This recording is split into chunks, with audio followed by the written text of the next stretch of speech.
Présentez-vous. On m'appelle Vademe Luc Bienvenu. Je suis enseignant au lycée technique professionnel d'Akodefa. Je suis formateur en production végétale. Vous avez participé à l'expérimentation sur l'utilisation de la plateforme de la BAI dans l'enseignement.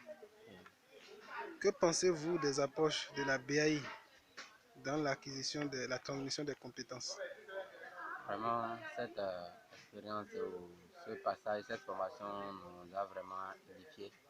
Et quand nous analysons correctement, nous voyons que les apprenants seront épanouis et l'enseignement sera beaucoup plus facilité à travers cette formation, à travers cette approche de la BI.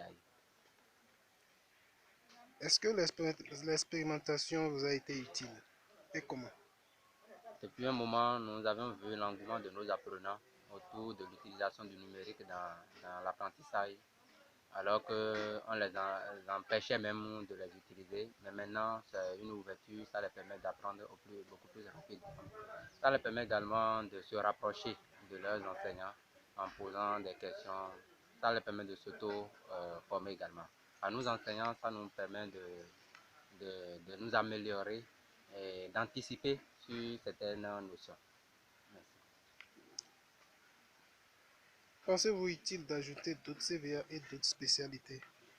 Nous sommes laissés sur nos soifs parce que nous nous attendons à beaucoup plus de CVA touchés, ce qui n'a pas été le cas. Donc, ce serait la bienvenue de pouvoir diversifier les CVA pour pouvoir permettre à ce que l'impact que nous voulons, le projet veut, la fondation veut, puisse avoir effectivement lieu.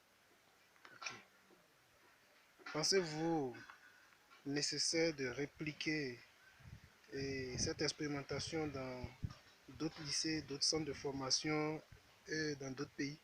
Bon, ne pas le faire, c'est désavantager les autres, puisque c'est une opportunité. Le numérique, c'est partout, ce n'est pas seulement dans notre cadre ici. Donc, c'est très utile, c'est nécessaire même de diversifier cela, de l'appliquer sur les autres lycées, les autres centres de formation. Partout où il y a de l'enseignement, il faudra étendre les BAI. Alors, vous trouvez que d'autres pays doivent l'adopter? Justement, parce que nous pensons que nous ne sommes pas les premiers pays. Et passer par ici, c'est également donner l'opportunité. Nous voyons qu'il faut donner l'opportunité dans la sous-région. Parce que c'est nous, les Africains, nous qui sommes désavantagés par rapport au TIC. Donc, les étendre permettra l'évolution, le développement en général. Quelles sont les recommandations que vous avez à l'endroit de la fondation, de la BAI et des autorités à divers niveaux? Bon, à l'endroit de la BAI, nous les remercions d'abord pour l'effort fourni. Les quelques recommandations sont celles-ci. Il faudrait qu'à la base, tous les enseignants aient l'information au même moment, puisque au départ, d'autres ne l'avaient pas, c'est d'autres cellules qui sont formées. Donc, si tout le monde a l'information, ça va permettre la vulgarisation. La vulgarisation sera rapide. Au-delà, il faudrait élargir l'accessibilité, parce que les week-ends, les enfants n'ont pas accès, par exemple, aux plateformes ou la salle des professeurs, ou bien là où c'est déposé est fermé. Donc, il faut élargir et élargir également les rayons d'accès, parce que c'est seulement 50 mètres environ, il paraît. Il faut les élargir.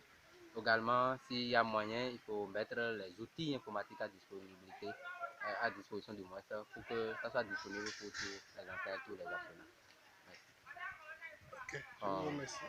par rapport aux autorités, je pense qu'il faut financer ce projet, parce que c'est un projet qui a besoin de beaucoup de moyens. Il faut financer pour pouvoir permettre le développement à la base. Merci beaucoup.